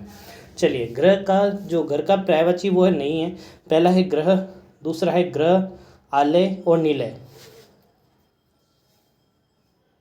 जी दोस्तों, जल्दी से बताना है कौन सा इसका सही उत्तर रहने वाला है। चलिए देखिए, अब बात करें अपन घर के पर्यायवाची के बारे में, तो आपको पता है गृह जो होता है वो घर का पर्यायवाची होता है, आलय जो है और नीलय है, ये दोनों ही आपको याद रखने हैं, घर के पर्यायवाची होते हैं। जबकि जो ग्रह है ना, ये तो आपको याद रखना है जो सूर्य के चारों ओर चक्कर लगाते हैं उनको अपन क्या कहते हैं? ग्रह कहते हैं। ये तो आपको पिंड के अंदर देखने को मिलता है कि जो ग्रह है, उपग्रह है, ये वो वाला ग्रह है ना, ये आपके घर का पर्यायवाची नहीं है। तो ऑप्शन नंबर बी इसका सही उत्तर हो जाएगा। चलिए, अगला प्रश्न है आपका, पवन का पर्यायवाची शब्द कौन सा है? आपको पूछा है मिलना, पूजना, समीर या फिर आदर। अच्छा प्रश्न है, जल्दी से बताना है दोस्तों, पवन का पर्यायवाची शब्द कौन सा है? जी दोस्तों, जल्दी से कमेंट करके आपको बताना है क्या इसका सही उत्तर रहने वाला है। आपके हिंदी में 50 में से कम 40 के ऊपर प्रश्न सही होने चाहिए, है ना, आज के मॉडल पेपर में। चलिए, याद करना है दोस्तों, पवन का जो पर्यायवाची होता है वो होता है आपके समीर, ऑप्शन नंबर सी। चलिए, अगला प्रश्न है आपका, खर का पर्यायवाची आपको बताना है। खर किसका पर्यायवाची होता है? खरगोश, शशक, मूर्ख या फिर गधा। इंपॉर्टेंट प्रश्न है और बहुत ही इंपॉर्टेंट प्रश्न है ना, कई बार पूछा जा चुका है। खर का पर्यायवाची शब्द आपको बताना है। चलिए, ध्यान से देखना है दोस्तों, खर का जो पर्यायवाची है वो खरगोश नहीं होता है, वो होता है आपके गधा, ऑप्शन नंबर डी। अगला प्रश्न है, अनिल का पर्यायवाची कौन सा है? आपको बताना है। अनिल किसका पर्यायवाची है? पवन का, चक्रवात का, पावस का या फिर अनल का। बहुत ही इंपॉर्टेंट है, कई बार पूछा जा चुका है। अनल और अनिल, ये जो दो शब्द है ना, इनको आपको जरूर याद रखना है। एक तो अनिल और एक अनल। ठीक है, अनिल जो होता है वो तो होता है आपके पवन का पर्यायवाची। किसका होता है? पवन का पर्यायवाची। और अनल जो होता है वो होता है आपके अग्नि का पर्यायवाची। किसका होता है? आपके अग्नि का पर्यायवाची। ये आपको याद रखना है, दोनों ही नामों में कन्फ्यूजन बहुत ही बना रहता है। चलिए, अगला शब्द है आपका, निम्न में से कौन सा शब्द तत्सम नहीं है? जल्दी से बताना है कौन सा शब्द जो है वो तत्सम नहीं है। तत्सम शब्द वह होते हैं दोस्तों जिन्हें अपन ने संस्कृत की भाषा से है जैसे अपन यूज लेना शुरू कर दिया है। जैसे जो संस्कृत में अपन बोलते थे वही अपन वर्तमान में हिंदी में बोलते हैं। ठीक है, तो तत्सम नहीं है वो आपसे पूछा है घृत, अतिन, दुग्ध और आंसू। जी दोस्तों, बात करें इसके सही उत्तर की तो आपको याद रखना है जो आंसू है ना वो तद्भव शब्द होता है, जबकि जो अश्रु जो होते हैं ये आपके तत्सम शब्द होता है। ठीक है, आंसू का जो तत्सम रूप होता है वो होता है अश्रु। क्या होता है? अश्रु होता है, ये आपको याद रखना है। देश में जन्मा शब्द कहलाता है। देखिए, एक वाक्यांश के लिए एक शब्द पूछा है, देश में जन्मा जन्मा क्या कहलाता है? विदेशी कहलाता है, आगत कहलाता है, देशज कहलाता है, या फिर इनमें से कोई नहीं। तो आप जानते हैं जो देश में जन्मा जन्मा होता है उसको अपन क्या कहते हैं? देशज कहते हैं। ऑप्शन नंबर सी।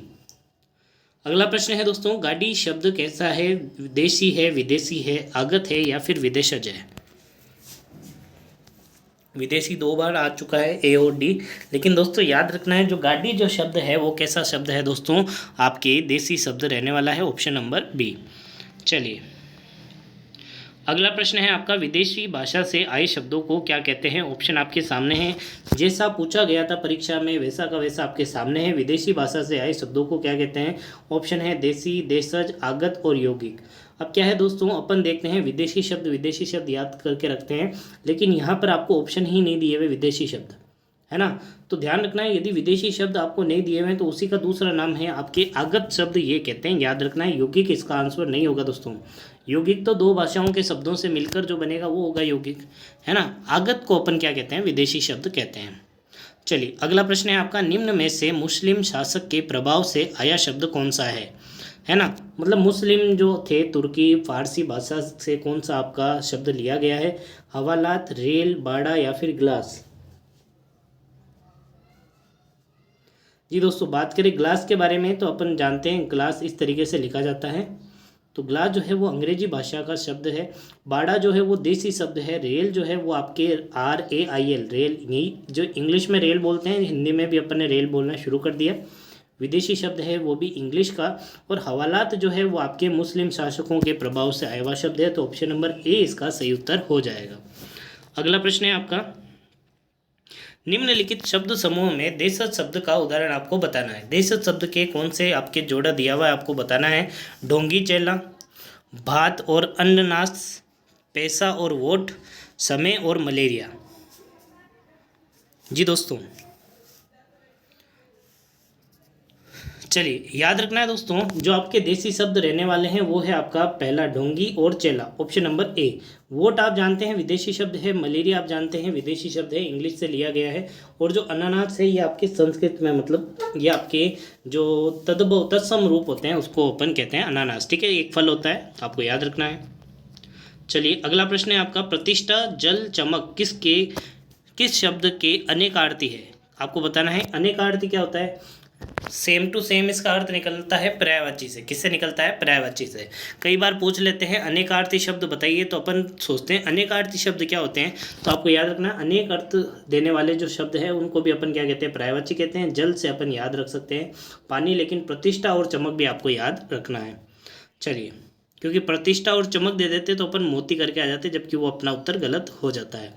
विधि के इन अनेकार्थी शब्दों में एक गलत है, उसे चयनित करना है। विधि का आपको बताना है कौन सा पर्यायवाची नहीं है। ठीक है, ब्रह्मा, कानून, अवधि, या फिर पद्धति।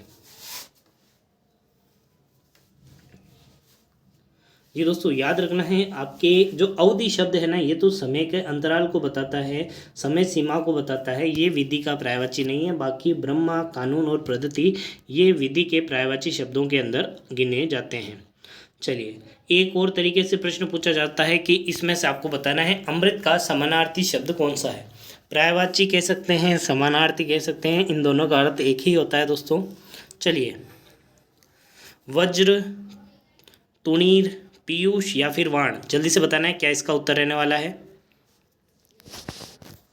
चलिए, याद रखना है आपको अमृत शब्द का जो पर्यायवाची आपसे पूछा गया है, तो अमृत का जो पर्यायवाची होता है इनमें से वो है आपका ऑप्शन नंबर सी, पीयूष। कई बार पीयूष भी पूछ लेते हैं, पीयूष का पर्यायवाची बताइए। अब आपको देखिए 2 युग्म दिए हुए हैं, शंकर और शंकर। इसमें आपको बताना है कि इनका जो अर्थ है वो कौन सा रहने वाला है। शंकर का अर्थ होता है शिव, और शंकर का अर्थ होता है मिश्रित जाति का, या फिर मिश्रित शिव, सारा शिव, या फिर शिव सारा। जल्दी से बताना है क्या इसका सही उत्तर रहने वाला है। देखिए, आप सभी जानते हैं ये जो शंकर लिखा हुआ है इसका अर्थ तो शिव जी से होता है ना। तो ऑप्शन नंबर ए या फिर डी यही हो सकते हैं। बी और सी गलत है। लेकिन ये जो संकर है ना, इसका अर्थ होता है दोस्तों मिश्रित जाति का, है ना। दो जातियां आपने विज्ञान में पढ़ा होगा, संकर जाति का होता है, दो युग्म प्रजाति से मिलकर जो बनता है उसे संकर, है ना, आपने पढ़ा होगा। तो ऑप्शन नंबर ए जो है वो इसका सही उत्तर रहने वाला है।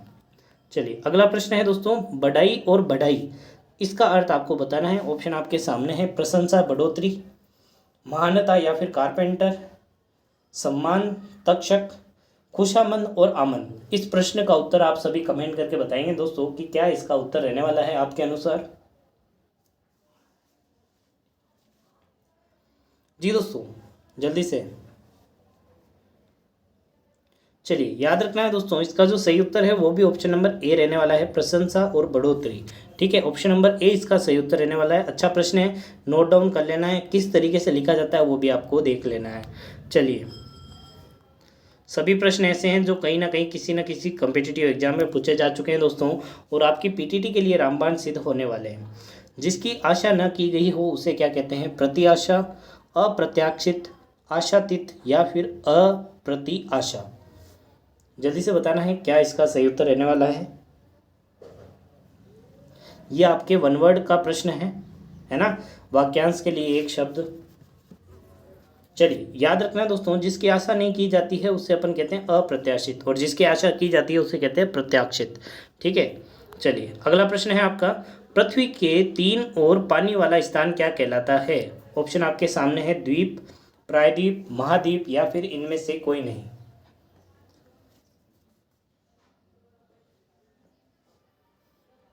देखिए ये जो प्रश्न है ना वो तीन चार तरीके के प्रश्न बनते हैं। एक ऐसी जमीन है जिसके चारों तरफ पानी है, जिसके चारों तरफ क्या है, पानी है। ये जमीन है और चारों तरफ क्या है, पानी है, तो इसको अपन क्या कहेंगे, द्वीप कहेंगे। यहाँ अपन से पूछा है पृथ्वी का एक जमीन का हिस्सा है और उसके तीन ओर पानी है, जो अपने भारत का दक्षिणी भाग आता है उसके तरीके से, इधर बंगाल की खाड़ी, इधर अरब सागर, इधर हिंद महासागर। तो तीन और पानी वाला हिस्सा जो कहलाता है उसको कहते हैं अपन प्रायद्वीप। ठीक है, ये तो हो गया आपके ज़मीन वाला हिस्सा। अब इस तरीके से समुद्र से भी पूछा जाता है, एक ऐसा समुद्र, एक ऐसा पानी का जो स्रोत है वो जो चारों तरफ से ये पानी भरा हुआ है यहाँ पे, और इसके चारों तरफ क्या है, ज़मीन है। क्या है, ज़मीन है। तो इस हिस्से को अपन क्या कहते हैं, झील कहते हैं। क्या कहते हैं, इस हिस्से को अपन कहेंगे झील, जिसमें पानी भरा हुआ है। ठीक है, इसके चारों तरफ क्या होनी चाहिए, ज़मीन होनी चाहिए। चलिए, जिस तरीके से अपन देखते हैं कैस्पियन सागर जो है वो सबसे बड़ी आपके झील होती है, खारे पानी की है, बहुत बड़ी सागर है, समुद्र जितना है, लेकिन अपन उसको झील की श्रेणी में कहते हैं क्योंकि वो चारों तरफ से किससे घिरी हुई है, आपके ज़मीन से घिरी हुई है। ठीक है, अब अपन कहते हैं कि यदि कोई समुद्र तीन तरफ से ज़मीन से घिरा हुआ हो, जैसे कि अपन जो अपना दक्षिण भारत का जब अपन मैप बनाते हैं और इस तरीके से अपन देखते हैं, इधर आपके जो दक्षिण भारत आ जाता है, ऊपर बांग्लादेश वगैरह आ जाता है, इधर आपके देखते हैं कि म्यांमार वगैरह, जो इंडोनेशिया वगैरह देश आ जाते हैं। तो ये जो बीच वाला एरिया है इसको अपन कहते हैं खाड़ी। क्या कहते हैं, खाड़ी। तो ऐसा समुद्र जो तीन ओर से ज़मीन से घिरा हो उसे क्या कहते हैं, खाड़ी कहते हैं। ये भी आपको याद रखना है। चलिए अगला प्रश्न है आपका, विशिष्ट अवसर पर विशिष्ट लोगों के समक्ष दिया जाने वाला विद्वतापूर्ण भाषण क्या कहलाता है। संभाषण, अभिभाषण, अवभाषण या फिर अनुभाषण। अच्छा ऑप्शन है दोस्तों, जल्दी से आपको बताना है। अभिभाषण नहीं कहेंगे दोस्तों, ये आपको याद रखना है, उसे कहेंगे संभाषण, ऑप्शन नंबर ए। चलिए अगला प्रश्न है दोस्तों, आदि से अंत तक का एक आपको शब्द बताना है। आदि से अंत तक के लिए क्या आप शब्द यूज करेंगे, आद्योपातन, आदि, दिंगत, दिगंत या फिर अंतिम। जी दोस्तों याद रखना है, इसका जो सही उत्तर रहने वाला है वो है आपका ऑप्शन नंबर ए, अधोपांत, ऑप्शन नंबर ए। अगला प्रश्न है आपका, पशु चर रहे हैं, रेखांकित पद क्या है, आपको बताना है। देखिए ऑप्शन जो है आपके रेखांकित जो पद है वो है आपका पशु। आपको बताना है पशु में कौन सी संज्ञा है, व्यक्तिवाचक, जातिवाचक, भाववाचक या फिर द्रव्यवाचक। जी दोस्तों अंत तक आपको बने रहना है साथ में। चलिए याद रखना है दोस्तों, पशु जो शब्द है उसके अंदर आपकी जो संज्ञा रहने वाली है वो है आपके जातिवाचक संज्ञा, ऑप्शन नंबर बी। अगला प्रश्न है दोस्तों, राज्यपाल में कौन सी संज्ञा है, व्यक्तिवाचक, जातिवाचक, भाववाचक या फिर समूहवाचक।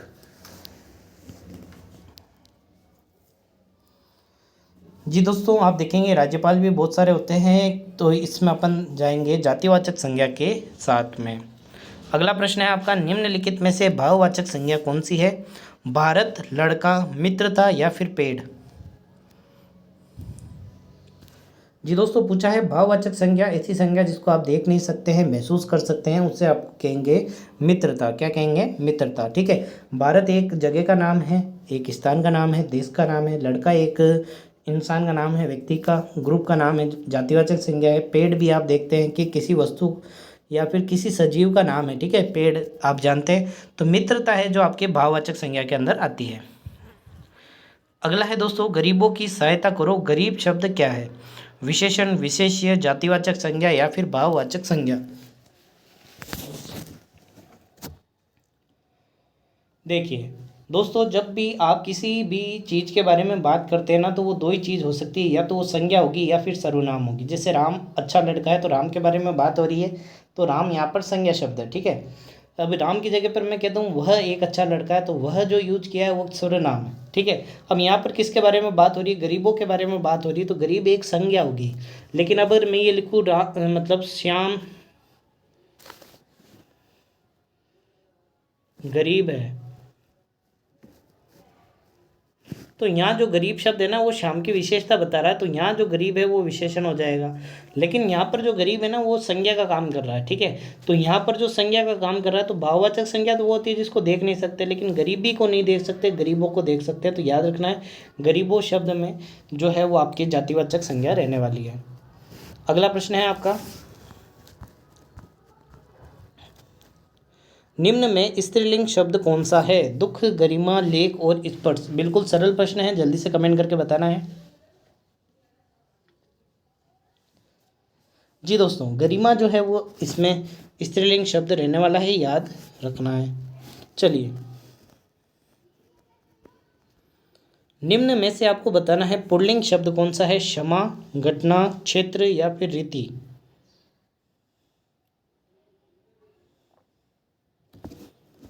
जल्दी से बताना है दोस्तों, पुल्लिंग शब्द कौन सा है? नहीं दोस्तों, घटना नहीं है, घटना घटित हुई ऐसे बोलते हैं ना, घटना घटित हुई, हुआ थोड़ी बोलते हैं, घटना घटित हुई, ये स्त्रीलिंग शब्द है। क्षेत्र जो है वो आपके पुल्लिंग शब्द रहने वाला है, ऑप्शन नंबर सी। चलिए, अगला प्रश्न है, तिथि शब्द का बहुवचन आपको बताना है। ऑप्शन आपके सामने है, तिथियों, तिथियों, तिथियां या फिर इनमें से कोई नहीं। जी दोस्तों, बात करें इसके सही उत्तर की, तो दिए गए ऑप्शन में जो सही उत्तर बनने वाला है वो है आपका ऑप्शन नंबर सी। चलिए, अगला प्रश्न है आपका, व्याकरण में वचन का सही अर्थ क्या है? वचन क्या होता है? तो वचन का जो सही अर्थ है वो पूछा गया है आपसे। प्रतिज्ञा, बोली, भाषा या फिर संख्या। ये संख्या लिखा हुआ है, आधा ख आएगा, इसको सही कर लेना। ठीक है। और आप जानते हैं कि जो वचन होते हैं उससे भी किसी संख्या का बोध किया जाता है। चल नहीं रहा है आज। ठीक है, अब चल गया। ठीक है, आपको याद रखना है, वचन का जो बोध कराते हैं वो क्या होते हैं? संख्या होती है, ये भी आपको याद रखना है। चलिए, अगला है आपका, इनमें से एक वचन बहुवचन का कौन सा युग्म सही नहीं है? आपको बताना है कौन सा युग्म गलत दिया हुआ है। घोड़ा, घोड़े, बिल्कुल सही है। आंसू, आंसुओं। अगला देखते हैं, गली, गलियां, बिल्कुल सही दिया हुआ है ये। चिड़िया, अब ये देखिए जो प्रश्न है ना, इसमें ये प्रश्न, ये जो ऑप्शन है ना वो कई बार दिया गया है। चिड़िया का जो पर्यायवाची होती है ना वो चिड़िया होता है, लेकिन ध्यान रखना उसके ऊपर एक चंद्र बिंदु लग जाता है। क्या लग जाता है? चंद्र बिंदु लग जाता है। ये एक वचन है, ये बहुवचन है, तो जो गलत आंसर है वो है आपका ऑप्शन नंबर बी। अगला है आपका, जय शब्द में कौन सा उपसर्ग लगाया जाए कि जय का विलोम शब्द बन जाए? तो जय का विलोम शब्द बनाना है, तो जय का विजय नहीं, जय का परिजय नहीं, जय का पराजय, ये बिल्कुल सही बन गया। जय का मतलब जीत, पराजय मतलब हार। तो जो विलोम शब्द बनाना है तो इसके आगे कौन सा उपसर्ग लगाना पड़ेगा? आपके परा उपसर्ग लगाना पड़ेगा। चलिए, अगला प्रश्न है आपके, किस शब्द में उपसर्ग का प्रयोग हुआ है? आपको पढ़ना है उपसर्ग का प्रयोग कहाँ पर हुआ है, आपको बताना है। उपकार, लाभ प्लस दायक, मेन शब्द है लाभ, उसके पीछे दायक लगा हुआ है तो मतलब प्रत्यय लगा हुआ है यहाँ। तो अपनापन, मूल शब्द है अपना और पन प्रत्यय लगा हुआ है, तो ये दो तो नहीं हो सकते। अब देखते हैं अंतिम जो ऑप्शन है, समझ, समझदार, जो दार है वो प्रत्यय लगा हुआ है तो ये भी नहीं है, इनमें तो प्रत्यय लगा हुआ है। तो आपके जो ऑप्शन सही रहने वाला है वो है ऑप्शन नंबर ए, उपकार। ठीक है, यहाँ पर जो उप तो प्रत्यय है और कार जो है वो मूल शब्द रहने वाला है। चलिए अगला प्रश्न है आपका, निम्नलिखित में से कौन सा उपसर्ग रहित शब्द है? जल्दी से बताना है दोस्तों, उपसर्ग नहीं होना चाहिए। संयोग, स प्लस योग बना हुआ है। विदेश, इसमें भी वी प्लस देश उपसर्ग लगा हुआ है। अति अधिक, अति प्लस अधिक अत्यधिक बनता है, यहाँ भी उपसर्ग लगा हुआ है। तो बात करें उपसर्ग किसके अंदर नहीं है, तो आपके सुरेश शब्द के अंदर नहीं है। चलिए अगला प्रश्न है दोस्तों, अत्यंत में कौन सा उपसर्ग है? अ, अति, अंत या फिर अ? देखिए अत्यंत जो है ना, ये आपके कई बार पूछा जाता है। अत्यंत का जब आप टुकड़े करेंगे ना तो वो बनेगा अति प्लस अंत। क्या बनेगा? अति प्लस अंत। तो यदि इसमें उपसर्ग पूछे तो ये रहने वाला है, यदि इसका संधि विच्छेद पूछे तो ये रहने वाला है, और यदि इसमें संधि का नाम पूछे कि इसमें संधि कौन सी है तो आपको बताना है। तो आपने देखा था य के आगे आधा अक्षर मतलब यण संधि इसमें रहने वाली है, आपको याद रखना है। चलिए अगला प्रश्न है आपका, अधोलिखित शब्द का कौन सा रूप वर्तनी की दृष्टि से शुद्ध है? आपको बताना है, शब्द शुद्धि का प्रश्न है, कौन सा शब्द एकदम शुद्ध लिखा गया है आपको जल्दी से बताना है दोस्तों।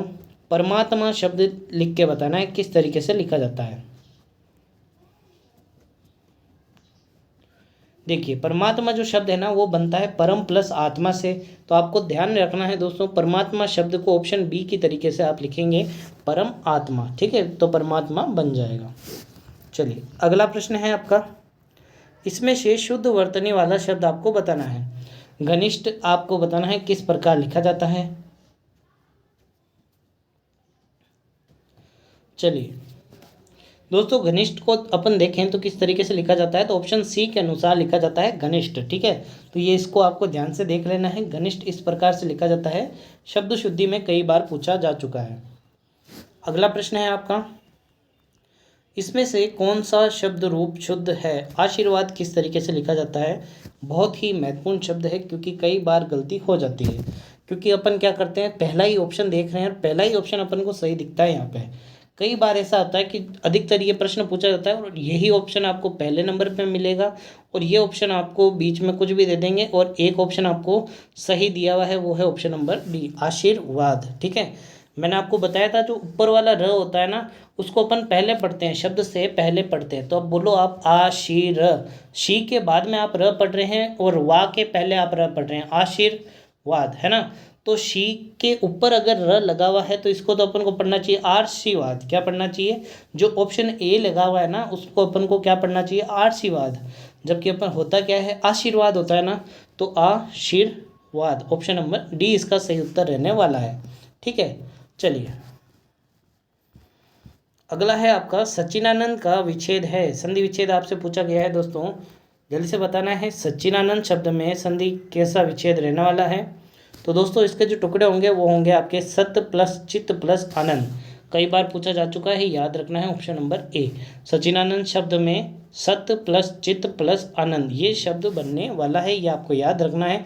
इसके कितने टुकड़े होंगे? 3 टुकड़े होंगे। ठीक है, चलिए अगला प्रश्न है आपका, अन्वेषण का सही संधि विच्छेद आपको बताना है। अन्वेषण का संधि विच्छेद क्या रहने वाला है?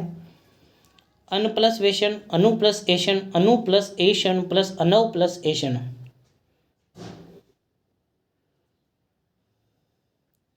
जी दोस्तों, बात करें इसके सही उत्तर की, आपको याद रखना है ऑप्शन नंबर बी जो है वो इसका सही लिखा हुआ है। अनु प्लस एशन बन के मिलकर क्या बनते हैं? अन्वेषण बनते हैं। ये कई बार पूछा जा चुका है। संधि आपको कमेंट करके बतानी है कौन सी संधि इसके अंदर रहने वाली है। अगला महत्वपूर्ण प्रश्न आपके सामने है, जल्दी से उत्तर देना है आपको। व्यंजन संधि का कौन सा उदाहरण है? ऑप्शन आपके सामने है, उद्यत, परमादोष। ठीक है, अगला है दुरुपयोग और ऑप्शन नंबर डी है आपका तपोवन।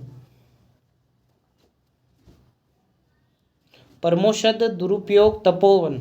आप देखेंगे परमो शब्द जो है वो तो आपके स्वर संधि का उदाहरण है, दुरुपयोग भी देखेंगे तो व्यंजन संधि का उदाहरण नहीं है। कौन सी संधि है दुरुपयोग में ये आपको बतानी है, ठीक है। तपोवन में भी आप देखेंगे तो व्यंजन संधि नहीं है, व्यंजन संधि आपके है उद्यत शब्द में, ऑप्शन नंबर ए। चलिए अगला प्रश्न है आपका, गुण संधि का उदाहरण कौन सा है? महर्षि, पावक, अभ्युदय या फिर मतेक्य।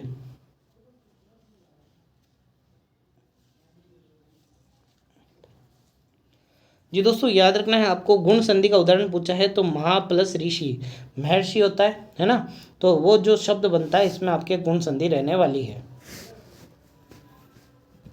अगला प्रश्न है दोस्तों, विसर्ग संधि का उदाहरण आपसे पूछा है, आपको ऑप्शन दिए हुए हैं हरिश्चंद्र, चारों ही तरीके से लिखे हुए हैं, जिसमें चौथा ऑप्शन दिनेश चंद्र लिखा हुआ है।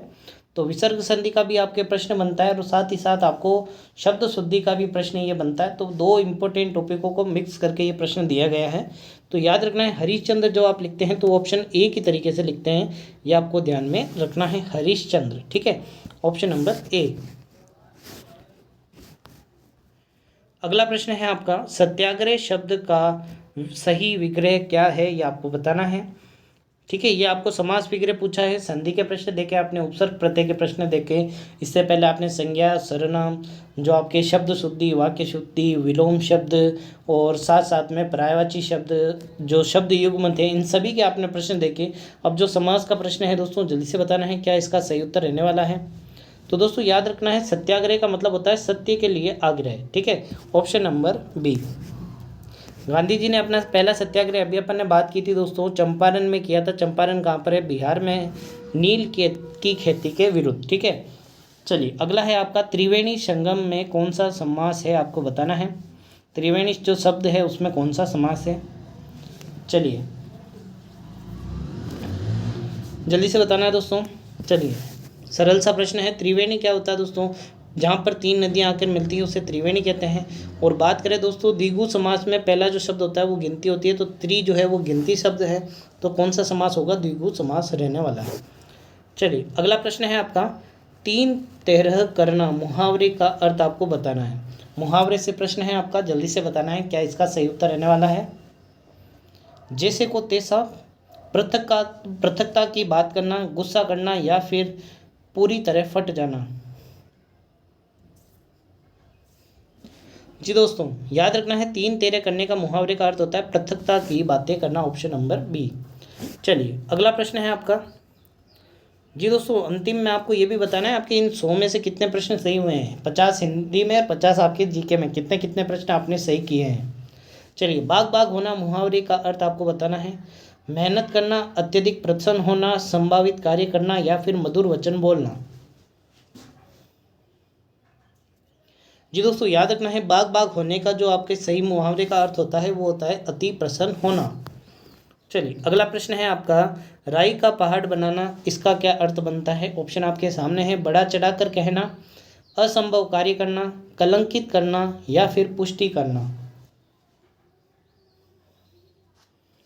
जी दोस्तों राई का पहाड़ बनाना का मतलब होता है कि आप बड़ा चढ़ाकर बातों को कह रहे हैं, ठीक है, छोटी छोटी बातों का बतंगड़ बनाना भी इसका जो सही मुहावरे का अर्थ बनता है, तो ये आपको याद रखना है। तो दोस्तों यहाँ तक अपन ने 50 प्रश्न हिंदी के भी अपन ने कर लिए हैं। पहले अपन ने 50 प्रश्न किसके किए? जीके के, और फिर अपन ने 50 प्रश्न हिंदी के किए हैं। कुल आज अपन ने 100 प्रश्नों के बारे में बात की है, जो कि आपके परीक्षा के लिए रामबाण सिद्ध होने वाले हैं। इसके अलावा अपन ने आज सुबह करंट अफेयर की क्लास ली थी, यदि आपने वो क्लास नहीं देखी है तो वो क्लास जरूर देखिएगा, क्योंकि करंट अफेयर के बहुत ही महत्वपूर्ण प्रश्नोत्तरी उसमें अपन ने डिस्कस की है, जो आपके पूरे 2023 का जो साल है उसमें जो भी इम्पोर्टेंट करंट अफेयर के प्रश्न बनते हैं वो अपन ने उससे डिस्कस किए।